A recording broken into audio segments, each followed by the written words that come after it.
नमस्कार, सिटी न्यूजच्या बातमीपत्रात प्रेक्षकांचं मनपूर्वक स्वागत। आज दिनांक 3 मार्च 2024 वार रविवार। बातमीपत्राची सुरुवात करूया सुविचार मालेने। विश्रांतीची किंमत कळवण्याकरिता आधी कष्टाचे महत्त्व कळले पाहिजे, कारण कष्टच आपल्याला विश्रांतीची किंमत सांगते। आजचा सुविचार आपण बघितला। आता बघूया बातमीपत्रातील ठळक बातम्या।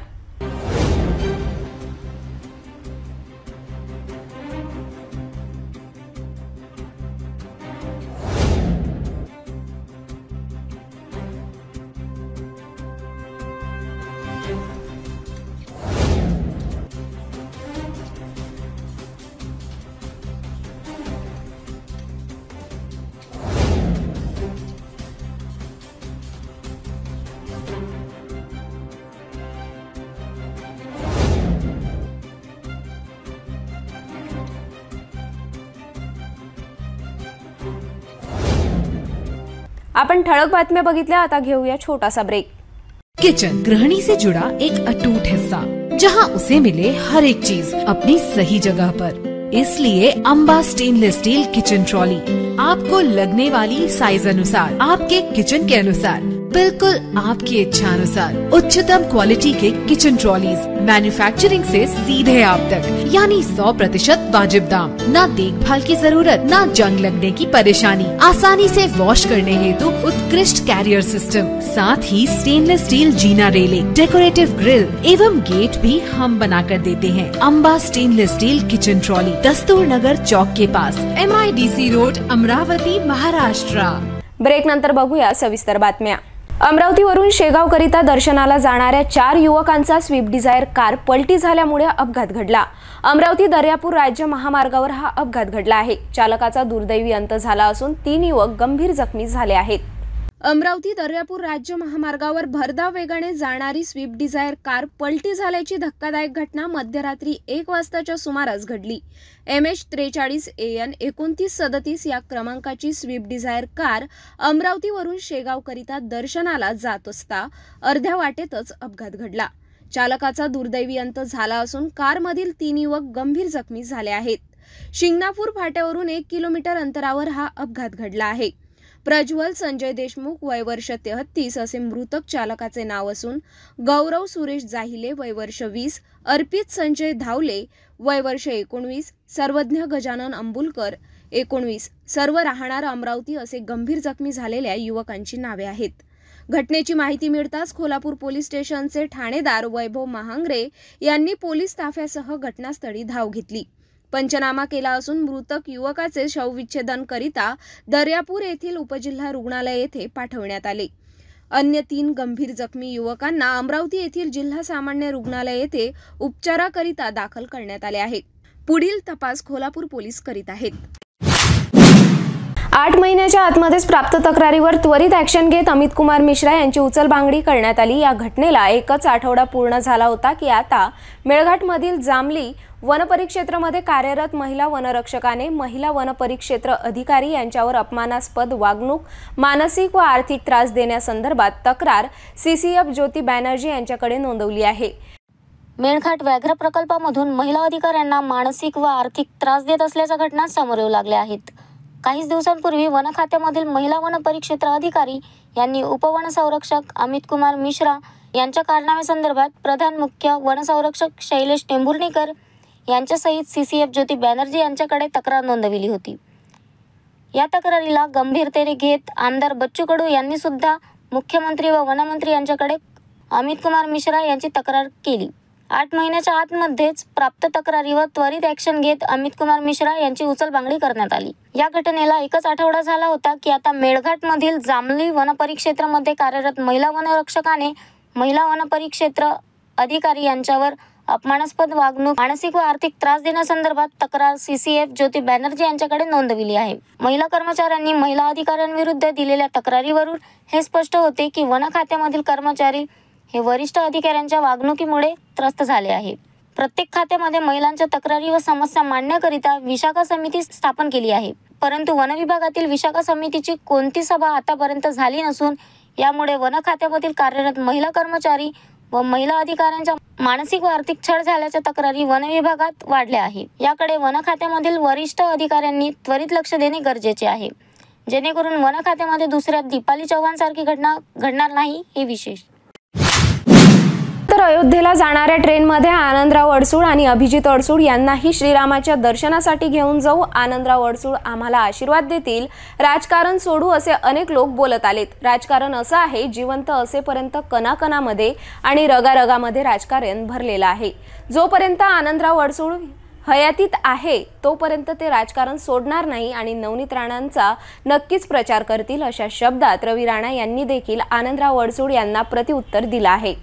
अयोध्याची ट्रेन रामलल्लाच्या दर्शनाला गेलेली आहे, अनेक भक्त गेलेले आहे। पुढचे 2 ट्रेनमध्ये आनंदराव अडसूळ अभिजित अडसूळलाही सुद्धा घेऊन जाऊ श्री राम भगवंताच्या दर्शनाला, कारण सगळे आम्ही राम भक्त आहे आणि त्यांना सगळं माहीत आहे की येणाऱ्या काळामध्ये काय करायचं आहे। म्हणून नक्कीच आनंदराव अडसूळ साहेब आशीर्वाद देतील आणि ते आज आमचे ज्येष्ठ आहे, बुजुर्ग आहे आणि पुढच्या ट्रेनमध्ये नक्की मी त्यांना अयोध्या घेऊन जाईल। राजकारण बोलत आले आम्ही राजकारण सोडू, आम्ही हे सोडू ते सोडू, पण राजकारण असं आहे जिथपर्यंत जिवंत आहे तिथपर्यंत हे कणाकणामध्ये रगारगामध्ये राजकारण भरलेलं आहे। आज 80 वर्षाच्या वर वय असतानाही त्यांना इच्छा आहे उभं राहायची, तर मला असं वाटते जिथपर्यंत ते आहे हयातीत तिथपर्यंत ते राजकारण सोडणार नाही, पण नवनीत राणाचा नक्की प्रचार करते। अमरावती लोकसभा मतदारसंघात सध्या नवनीत राणा या खासदार आहेत। अशातच शिंदे गटाचे व अमरावतीचे माजी खासदार आनंदराव अडसूळ यांनीही अमरावती लोकसभेवर आपला डावा ठोकलेला आहे। त्यामुळे अमरावती लोकसभा मतदारसंघात कशी लढत होणार याकडे सर्वांचे लक्ष लागले आहे। राज्यात सध्या सर्वत्र लोकसभा निवडणुकीचे वारे वाहू लागले आहेत। याच पार्श्वभूमीवर महायुतीमध्ये जागा वाटपावरून चर्चा सुरू झाली आहे। जागा वाटपावरून महायुतीत अद्यापही मनोमिलन झाल्याचे दिसत नाही। सर्वच नेते जाहीरपणे आपल्या उमेदवारीचा दावा करीत आहे। अशात सध्या नवनीत राणा भाजपामध्ये जाणार अशा चर्चा सुरू आहेत। त्यावर खासदार नवनीत राणा यांनी स्वतः प्रतिक्रिया देत सूचक विधान केलं आहे। आज सकाळी अमरावती रेल्वे स्थानकावरून अयोध्याकरिता ट्रेन रवाना करण्यात आली। यावेळी राणा दाम्पत्यांनी प्रसार माध्यमांशी संवाद साधला। भाजपामध्ये जाण्याबाबत माझी आणि रवी राणांची चर्चा नेहमी सुरू असते। आम्ही बोललो तरी चर्चेत असतो आणि नाही बोललो तरीही चर्चेत असतो। आम्ही योग्य वेळी योग्यच निर्णय घेत असतो, अशा शब्दात नवनीत राणा यांनी भाजपा प्रवेशाच्या चर्चेवर प्रतिक्रिया दिली आहे।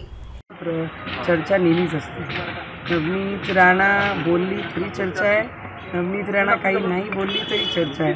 तर चांगलं आहे, आपण इम्पॉर्टन्स ठेवतो आहे लोकांच्या जीवनामध्ये, तर माझी चर्चा होत आहे त्या गोष्टीचा मला आनंद आहे। आणि अशी काही बातमी असली तर नक्की आपल्याशी मी नक्की शेअर करणार आणि मग मी पुढे जाणार। रवी म्हटलं की योग्य वेळी निर्णय घेणार, आमचा जेवढाही निर्णय असते ते योग्य वेळीच असते आणि जेव्हा ती वेळ येईल तेव्हा मी तुम्हाला कळवू। उद्याची 4 तारीखची चर्चा आहे, पण उद्याची सुद्धा योग्य वेळ व्हायची आहे। मला असं वाटते की जेही चर्चा आहे चर्चेमध्ये नवनीत राणा आणि रवी राणांजींची चर्चा हा पूर्ण महाराष्ट्रभर चालतात। आम्ही काही बोललो तरी चर्चेमध्ये असतो, नाही बोललो तरी असतो। महायुतीमध्ये अमरावती मतदारसंघासाठी शिवसेना शिंदे गट आनंदराव अडसूळ आणि खासदार नवनीत राणा इच्छुक आहेत। अशात राजकारण सोडावे लागले तरी चालेल, मात्र मी नवनीत राणा यांच्या प्रचाराला जाणार नाही असं आनंदराव अडसूळ यांनी म्हटलंय। त्यावर देखील नवनीत राणा यांनी प्रतिउत्तर दिलं आहे। मी या भानगडीत न जाताना मी माझं कामावर लक्ष असते। कोण काय बोलतंय त्याच्यावर मी उत्तर काय दिलं पाहिजे त्याच्यासाठी नवनीत राणा नाही बनली। नवनीत राणा गोरगरिबांच्या कामासाठी राजकारणात आहे। कोण राजकारण सोडन कोण राजकारणात येईन हा विषय माझा सब्जेक्ट नाही। आम्ही एनडीए सोबत आहोत, त्यामध्ये काही नवल वाटण्यासारखं नाही। उद्या नमो युवा संमेलन आहे, एनडीएचे घटक म्हणून मी उद्या त्या कार्यक्रमाला हजेरी लावणार। कोण काय बोलतं यावर मी बोलत नाही। राजकारणातील कोणती व्यक्ती राजकारण सोडेल हा विषय माझा नाही, असं नवनीत राणा यांनी म्हटलं। आणि जेव्हाही कोणताही निर्णय आम्ही केला आणि आम्ही एनडीए सोबत त्यांच्यासोबत आहेच, तर त्याच्यामध्ये काही नवल वाटण्यासारखं काहीच नाही आहे। आणि उद्या आमचे यंगस्टर्स लोकांची आणि आम्ही one of the youngster as a member of parliament me represent करतो आणि आमचे एनडीएचे घटक म्हणून मी त्या मंचावर राहणार आहे। मतदारसंघातल्या मोठ्या प्रमाणावर कार्यकर्ते तुम्ही नेत आहेत, किती साधारणतः कार्यकर्ते असतात, एक शक्तीप्रदर्शन असल्याचं देखील बोललं जातं। शक्ती प्रदर्शन करण्याची मला तरी नाही वाटत की आज गरज आहे।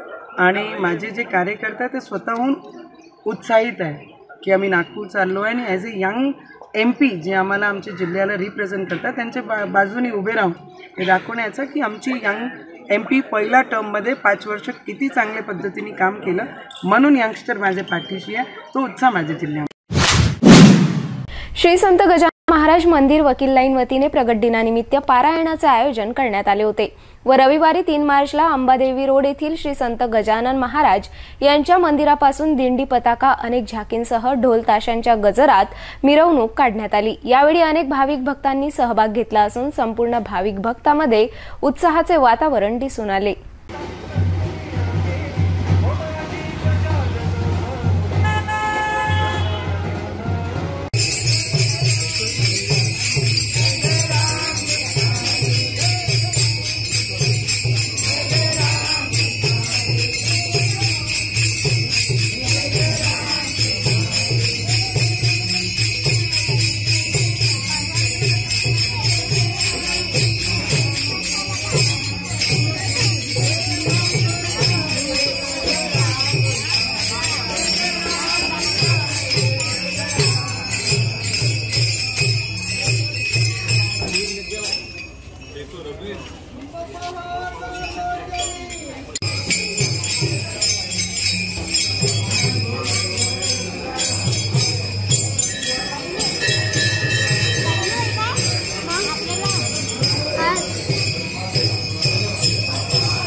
आम्ही फॉलो घेतो असतो म्हटलं माझं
आज महामध्यसप्तमी श्री गजानन महाराज यांचा प्रगट दिवस, त्या निमित्ताने आज दिनांक 3/3/2024 रोजी शोभायात्रेचा कार्यक्रम आता प्रस्ताव होत आहे त्याचा। आणि दरवर्षीप्रमाणे याही वर्षी 6 दिवसाचा श्रीराम कथा हा कार्यक्रम आयोजित केलेला होता। त्यात सर्व लोकांनी भरपूर आम्हाला सहयोग दिला आणि आज प्रगट दिवस असल्यामुळे आणि महाराजांच्या कृपेमुळे भरपूर मंदिरात गर्दी आहे व उद्या दहीहंडीचा कार्यक्रम आहे, गोपाळकाळा आहे आणि परवा महाप्रसाद आहे। त्याकरता सर्वजण अमरावती शहरातल्या आमंत्रित आहेत।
आमच्या सार्वजनिक मंडळाचा गणेशोत्सव आम्ही दरवर्षीप्रमाणे साजरा करतो आहे आणि गेल्या 50 वर्षापेक्षा जास्त वर्षापासून आम्ही हा मोठ्या उत्साहाने साजरा करतो आहे। या गणेशोत्सवाकरता आमच्या वाड्यातील सगळं मंडळ आपलं प्रगट दिनासाठी गजानन महाराजच्या हे सगळे आमच्या वाड्यातले मंडळी बाहेरगावी गेलेले पुण्यावरून जमा होतात आणि मोठ्या उत्साहाने आम्ही हा प्रगट दिन साजरा करत असतो आणि गजानन महाराजच्या कृपेने आमच्या जीवनात भरभराटी सुरू आहे। आम्ही प्रगती करत आहे। त्याहून आमच्यासाठी काय आहे, त्यावर शेवट्या शेवटी गजानन महाराज की जय, गजानन महाराज की जय। गजानन महाराज वकील लाईन मित्र परिवार आणि गजानन महाराज वकील आमचे 3-4 उत्सव होतात दरवर्षीप्रमाणे, गणपती उत्सव, दुर्गा उत्सव आणि प्रगट उत्सव। 1 फुटाच्या मूर्तीपासून आम्ही सुरुवात केली आहे। आज आमची भव्य दिव्य मूर्ती पण आहे आणि त्यासोबत आम्ही राम दरबार पण ही मूर्ती पण स्थापन केलेली आहे। हा वकील यांचा उत्सव पहिले गेटच्या बाहेर असल्यामुळे कमीत कमी 10,000 लोकांचा प्रसाद पण असतो, महाप्रसाद। तो आमच्या येणाऱ्या 5 तारखेला आहे। जास्तीत जास्त लोक आम्ही ज्या अमरावतीकरांचे लोक त्याला सहभाग असतात, सर्वांच्या सार्वजनिक वर्गणीतूनच हा कार्यक्रम आम्ही पार करतो, जेणेकरून सगळ्या लोकांना वाटलं पाहिजे की आपलाच उत्सव आहे। हा उत्सव आम्ही सार्वजनिक म्हणूनच करतो। आणि तुम्हाला सांगायचं असतं की गजानन महाराज वकील म्हणजे जे मुलं असतात, जे आज सगळ्या हिशोबाने पुण्याला गेलेलं आहे, प्रगट दिन असलं की ते मुलं सगळे आज इथे आलेले आहे, पूर्ण परिवारासहित इथे आलेलं आहे। परिवारासहित त्यांनी इथलं योगदान पण दिलं आहे। आम्ही जनरल वर्गणी जमा करत नाही, आमच्या सोबतूनच आम्ही सगळं करतो आणि जवळपास 8 ते 10 लाखाचा खर्च होतो, तो आम्ही सगळं मित्रमंडळ परिवार करतो। कशा पद्धतीचं आयोजन केलेलं आहे? आज आमची पालखी निघाली। दरवर्षी गेटच्या अंदरमध्ये एकच पालखी जाते आपली। जुनं शहर जे अंबा गेटच्या आतमधलं आहे, त्या अंबा गेटमधून जाणारी 40-45 वर्षापासून जी आमची सहल चालू आहे, फक्त एकच पालखी गजानन महाराजची प्रगट उत्सवाची जाते, ती म्हणजे वकील मित्र परिवाराची। ही वकील गांधी चौकातून निघते, अंबा गेट, दहिसाद, जुना सराफा बाजार, जवाहर गेट, सरोज चौक, वापस आपला प्रभात चौकापासून बापट चौकापासून परत राजकमल चौक मार्गे आम्ही इथे निघतो। आता तुम्ही पण तुम्हाला पण म्हणतो कि तुम्ही दर्शन करायला आमच्यासोबत या। गजानन प्रकट दिन के उत्सव में पूरे अंबा नगरी वासियों को श्री गजानन महोत्सव की बहुत बहुत शुभकामनाएं। वकील लाइन श्री गजानन मंडल मित्र परिवार की ओर से पूरे अंबा नगरियों को श्री गजानन प्रकट उत्सव की बहुत बहुत शुभकामनाएं। जय श्री गजानन। नमस्ते, माझं नाव रितेश पांडे आहे आणि मी गांधी चौकात मोठा झालेलो आहे। माझं वय अराउंड 40 आहे 22 वर्ष आम्ही इथे राहिलो आणि मी पुण्याला 23 वर्षापासून राहतो आणि आम्ही 8-12 लोक प्रत्येक वर्षी प्रगट दिनाच्या वेळेस स्वतःचे व्हेकल्स घेऊन आम्ही एक दिवस पहिले येतो, प्रगट दिनाची पालखी अटेंड करतो आणि मग वापस जातो. आज जे पण आम्ही आहोत ते सर्व गजानन महाराजच्या कृपेने आहोत, एवढंच मला सांगायचं आहे.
भेटूया एका छोट्याशा विश्रांतीनंतर.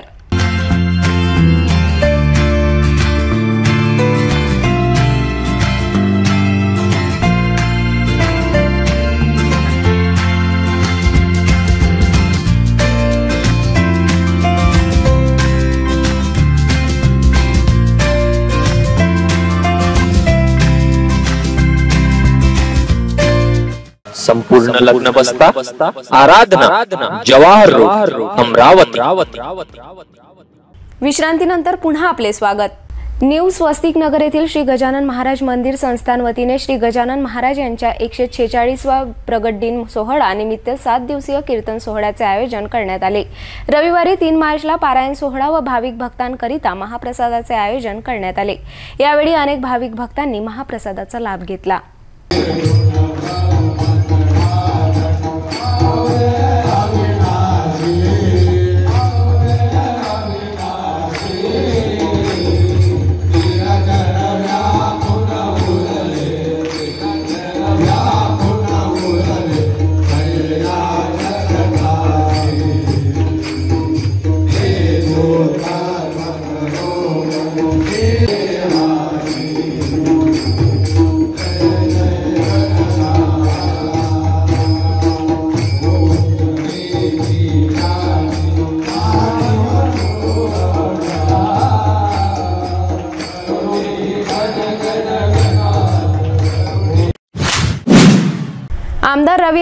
त्यांनी संपूर्ण गजानन महाराजांच्या भाविक भक्तांना शुभेच्छा दिल्या। यावेळी श्री संत गजानन महाराज यांच्या मंदिर सौंदर्यीकरण तसेच सभा मंडपाकरिता 8 ते 9 कोटी रुपयाच्या निधीचे भूमिपूजन केल्याचे सांगितले। 4 मार्चला नागपूर येथे होऊ घातलेल्या नमो मेळावा युवकांना मार्गदर्शन करण्यासाठी भाजप अध्यक्ष JP लड्डा, उपमुख्यमंत्री देवेंद्र फडणवीस आणि खासदार नवनीत राणा सुद्धा युवकांना मार्गदर्शन करणार। यामध्ये युवा स्वाभिमान पार्टीचे 15 ते 20 हजार कार्यकर्ते खासदार नवनीत राणांसोबत जाणार असल्याची माहिती आमदार रवी राणा यांनी दिली। प्रगट दिवस आहे। गजानन महाराजांच्या कृपेने आपण सगळ्या त्यांच्या आशीर्वादाने नेहमी काम करतो। सगळ्या गजानन महाराजांच्या भक्तांना मी मनापासून शुभेच्छा देतो प्रगट दिवसानिमित्त। आणि आज मी सुद्धा अनेक गजानन महाराजांच्या मंदिरांच्या सुंदरीकरणाचे, सभा मंडपाचे जागोजागी भूमिपूजन केले। 8 ते 9 कोटी रुपये आज खऱ्या अर्थानं लोकसेवेसाठी, लोकांच्या हितासाठी, वेगवेगळ्या मंदिराच्या सुंदरीकरणासाठी त्या ठिकाणी भूमिपूजन करून कामाची सुरुवात केली। मला असं वाटते गजानन महाराजांचा प्रगट दिवस सगळ्यांसाठी अत्यंत आनंदमय असते आणि गजानन महाराजांच्या कृपेने सगळ्यांचं जीवनामधलं चांगलं हो, सगळ्यांच्या मनोकामना पूर्ण हो, या मी मनापासून सगळ्या भावी भक्तांना शुभेच्छा। सर, आपल्यासह नमो करता संमेलनाकरता किती कार्यकर्ते अमरावतीमधून जाणार आहेत? जो युवकांचा नमो रोजगार मेळावा जो आहे, युवकांना जे मार्गदर्शन करण्यासाठी देशाचे भाजपचे अध्यक्ष JP नड्डाजी, राज्याचे उपमुख्यमंत्री देवेंद्र फडणवीसजी, राज्याचे भाजपचे प्रदेश अध्यक्ष बावनकुळेजी आणि खासदार नवनीत राणा यासुद्धा युवकांना मार्गदर्शन करणार आहे। जवळपास 15 ते 20 हजार युवासेना पार्टीचे कार्यकर्ते हे खासदार नवनीत राणांसोबत त्या युवा महोत्सवमध्ये युवकांना खऱ्या अर्थाने एक चांगली प्रेरणा मिळाला पाहिजे। युवकांना त्या ठिकाणी जो संदेश देणार आहे तो संदेश ऐकण्यासाठी अमरावती जिल्ह्यातून 15 ते 20 हजार युवक नागपूरला उद्या रवाना होणार।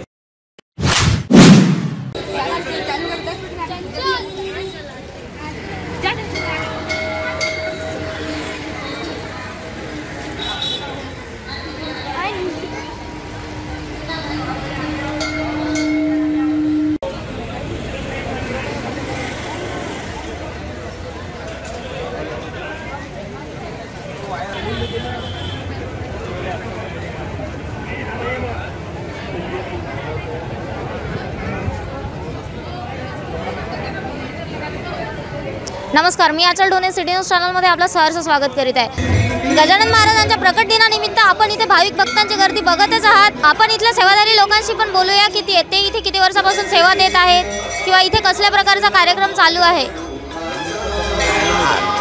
तुम्ही इथे किती वर्षापासून सेवा देत आहात?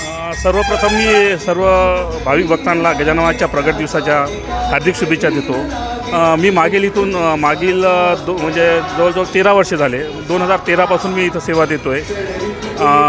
तर आतापर्यंत कंटिन्यू सेवा करत आहे इथं आणि दरवर्षीप्रमाणे यावर्षी पण सेवाधारी म्हणून काम करत आहे। ते किती वर्षापासून हा गजानन महाराजांचा प्रकट दिन साजरा करण्यात येत आहे? मी जेव्हापासून येतो तेव्हापासून तुम्ही बघतोय, परंतु 2005 पासून हा प्रगट दिवस इथं साजरा केला जात आहे। दरवर्षीप्रमाणे यावर्षी पण इथं साजरा केला जात आहे। सर, हे मंदिर केव्हापासून स्थापन झालेलं आहे? हे मंदिर 1992-93 पासून स्थापन झालेलं आहे आणि दरवर्षी गजानन महाराजच्या प्रगट दिनानिमित्त आपण इथे खूप मोठा महाप्रसादाचा कार्यक्रम आयोजित करतो। सर्व भाविक भक्तांचं आम्ही स्वागत करतो या महाप्रसादासाठी। आणि इथे म्हणजे गेल्या किती दिवसापासून भाविक भक्तांचा असाच प्रतिसाद आहे? गेल्या 7 दिवसापासून गजानन महाराजचं पारायण सुरू आहे, तर असंच भाविक भक्तांचा खूप प्रतिसाद भेटत आहे आम्हाला। म्हणजे महाप्रसादाच्यासाठी पण त्यांनी म्हणजे सढळ हाताने खूप मदत केलेली आहे म्हणजे या कार्यक्रमाला हे करायसाठी। सर, इथे गणपतीजींची नव्याने प्रतिमा स्थापन झालेली आहे, तर ती मूर्ती कोणी स्थापन केलेली आहे आणि त्याबद्दल तुमची प्रतिक्रिया काय? आमचे जे स्वर्गीय प्रेमचंद हंसवार काकाजी यांची ही इच्छा होती की श्रीमंत दगडूशेठ हलवाई यांची मूर्ती ते आपल्या अमरावती इथे मंदिरात स्थापित करावी। त्यांचं आता नुकतंच 3 महिन्या पहिले निधन झालेलं आहे, पण तरी त्यांच्यानंतर ही मूर्ती त्यांनी आता 7 दिवसा पहिले स्थापित केलेली आहे। यांची श्रीमंत दगडूशेठ हलवाई यांची प्रतिमा ही मूर्ती।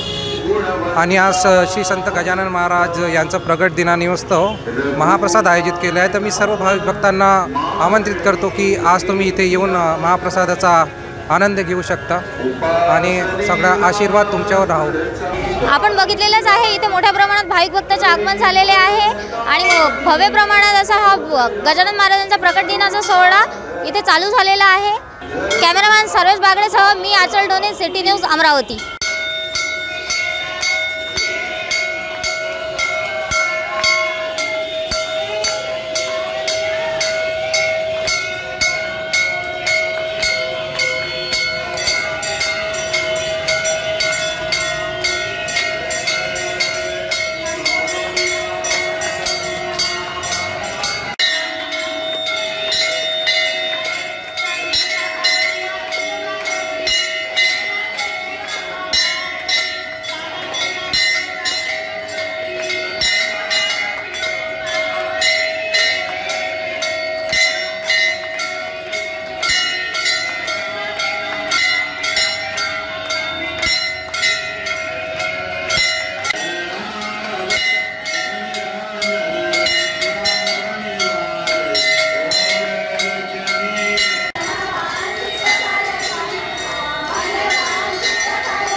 छोटेच घेऊन आलो।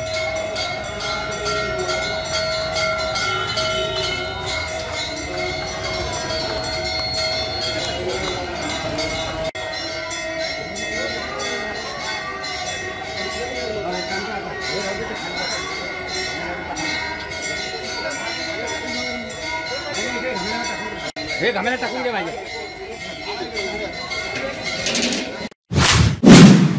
सजलेले श्री संत गजानन महाराज मंदिर, जिल्ह्यासह राज्यभरातून आलेल्या लाखांवर अबालवृद्ध भाविकांचा मेळा, शेकडो दिंड्या सोबत आलेले हजारो वारकरी, टाळ मृदुंगाच्या तालावर होणारा गणगण गणात बोतेचा गजर, रात्रभर खुले असूनही दर्शनासाठी लागलेल्या दीर्घ रांगा आणि भक्तिरसात चिंब भिजलेली गजबजलेली संत नगरी।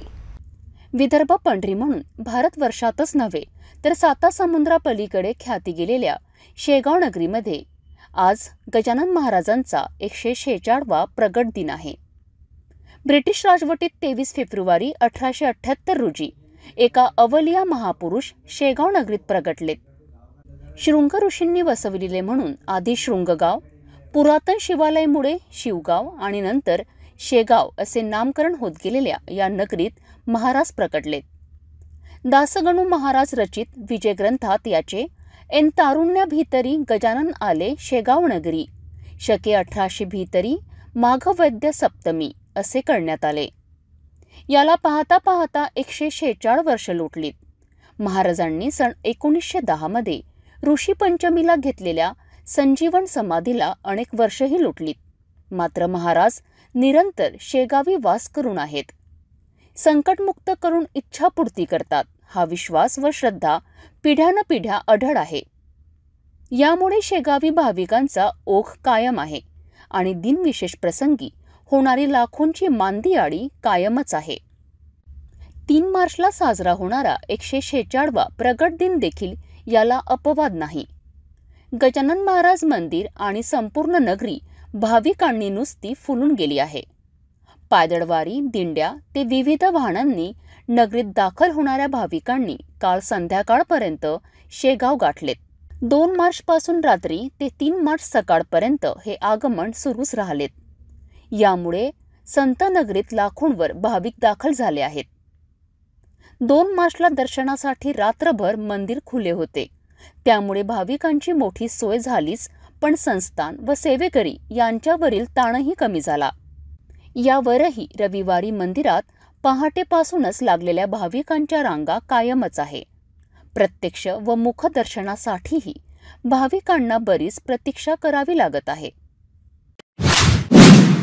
मूर्तिजापूर तालुक्यातील श्री लक्षेश्वर शिवालय तीर्थक्षेत्र लाखपुरी येथे महाशिवरात्री महोत्सवानिमित्त दिनांक 4 ते 10 मार्च दरम्यान संगीतमय शिवमय महापुराण कथा, ज्ञानयज्ञ व विविध धार्मिक कार्यक्रमाचे आयोजन करण्यात आले आहे। यानिमित्त लक्षेश्वर संस्थान येथे पत्रकारांच्या चर्चासत्राचे आयोजन करण्यात आले।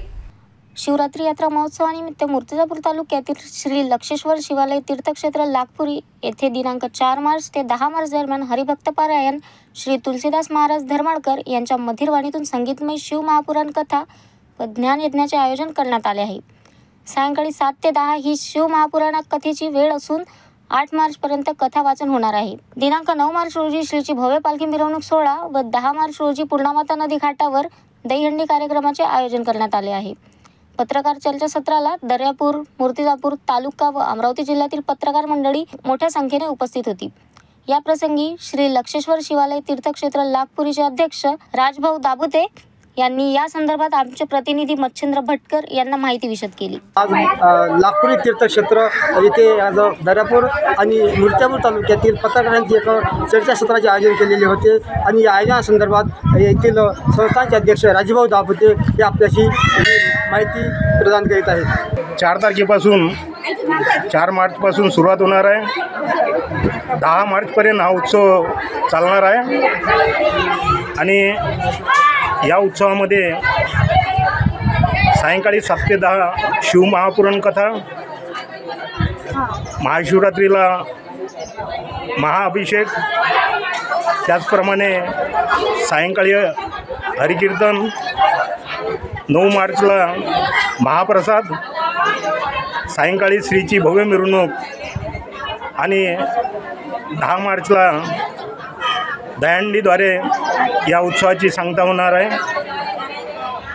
या आयोजित कार्यक्रमामध्ये पश्चिम विदर्भातील हजारो भाविक या ठिकाणी येणार आहे. सर्वांनी या कार्यक्रमाचा लाभ घ्यावा अशी मी लक्षेश्वर संस्थांच्या वतीने भाविकांना विनंती करतो. धारणी शहरामध्ये असलेल्या गजानन महाराज मंदिर येथे प्रकट दिनानिमित्त श्री संत गजानन महाराजांचे सामूहिक पारायण सोहळ्याचे आयोजन करण्यात आले.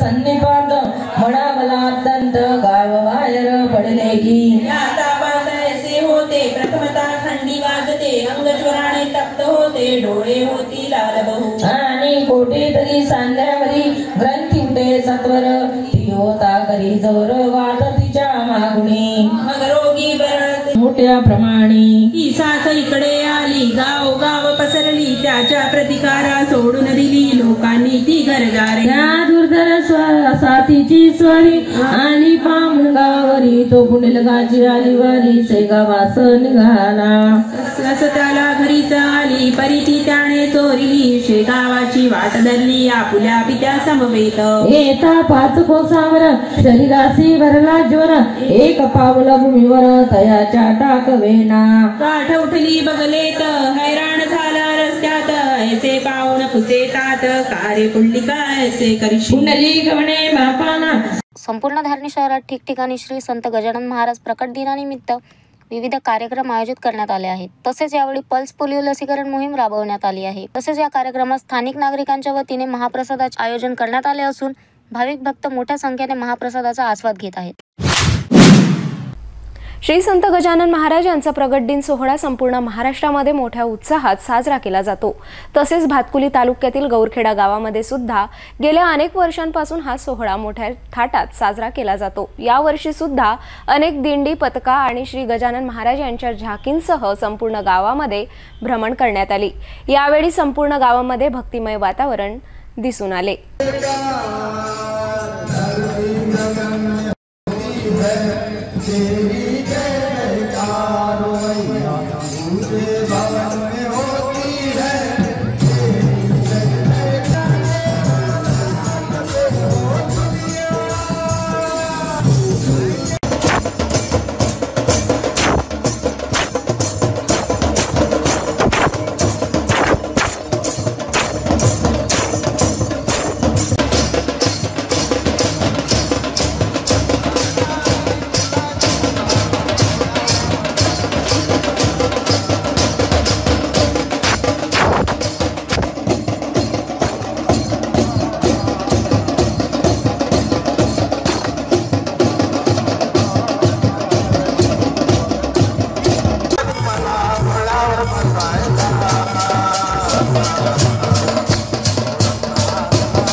तालुका भातकुली आम्ही आमच्या वडिलाच्या स्मृतीप्रित्यर्थ गजानन महाराज यांचं मंदिर बांधकाम केलं आहे. त्या आम्ही जवळपास 16 वर्षापासून श्री संत गजानन महाराजचा हा उत्सव करतो आणि ज्यावेळेस मूर्ती बसवली त्यावेळेस श्री संत अच्युत महाराज या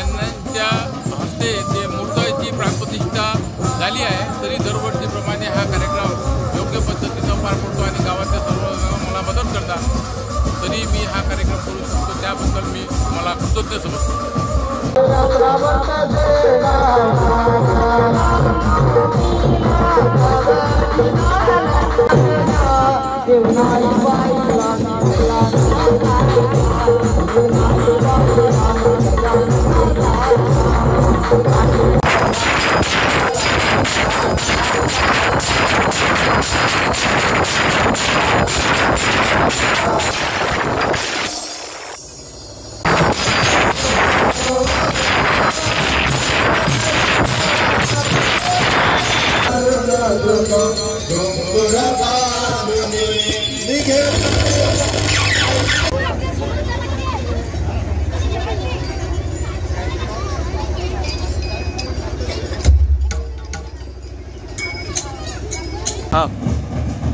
मी रामहरी ओलोकार गौरखेडा. आमच्या गावामध्ये दरवर्षीप्रमाणे श्री संत गजानन महाराज यांचा प्रगट दिन उत्सव हा मोठ्या थाटामाटात आणि वाजत गजत गौरखेडा गावामध्ये दरवर्षीप्रमाणे 10 ते 15 वर्षापासून आमच्या इथे साजरा होत आहे.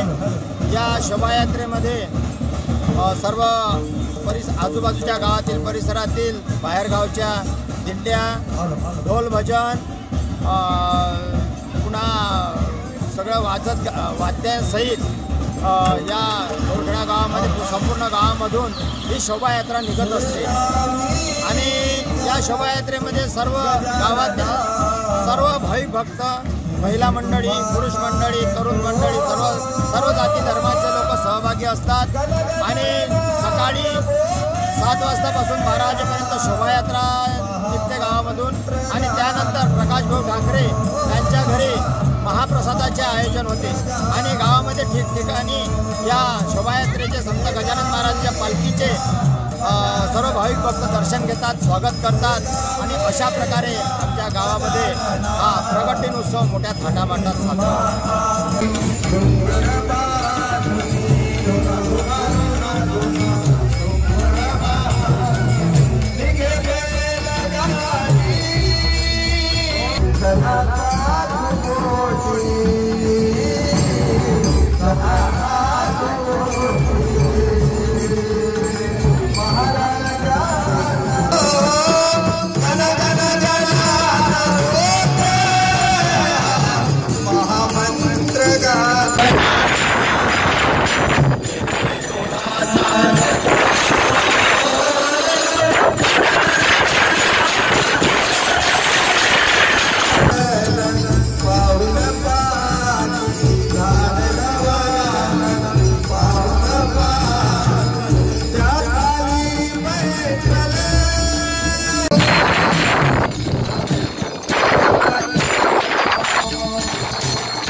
जाता जाता पुन्हा एकदा आजच्या ठळक बातम्या.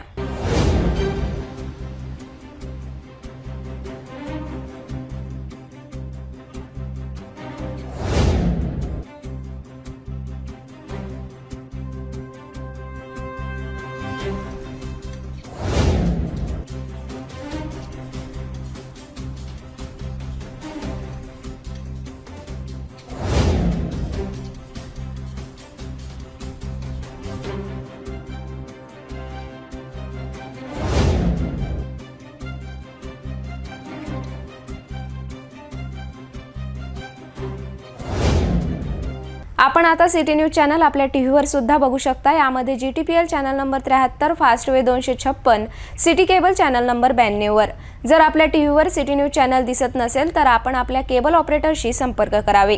आपण सिटी न्यूज केबलच्या व्यतिरिक्त यूट्यूब, फेसबुक, इंस्टाग्राम आणि ट्विटरवर सुद्धा बघू शकता। याकरिता सोशल मीडिया अकाउंट सबस्क्राइब करा, फॉलो करा, लाईक करा। यूट्यूब अकाउंट सबस्क्राइब करण्याकरिता सबस्क्राइब बटनला क्लिक करा आणि बेल आयकॉन दाबायला विसरू नका, कारण सर्वात आधी समाचार आपल्यापर्यंत पोहोचणार आहे। तसेच सिटी न्यूजचे फेसबुक पेज लाईक करा, इंस्टाग्राम आणि ट्विटर हँडल फॉलो करा। आपण व्हॉट्सॲपवर सुद्धा सूचना देऊन न्यूज प्राप्त करू शकता। व्हॉट्सॲप नंबर खाली स्क्रीनवर येत आहे। हे बातमीपत्र एवढ्यावरच थांबूया, पुन्हा भेटूया नवीन घडामोडींसोबत। नमस्कार।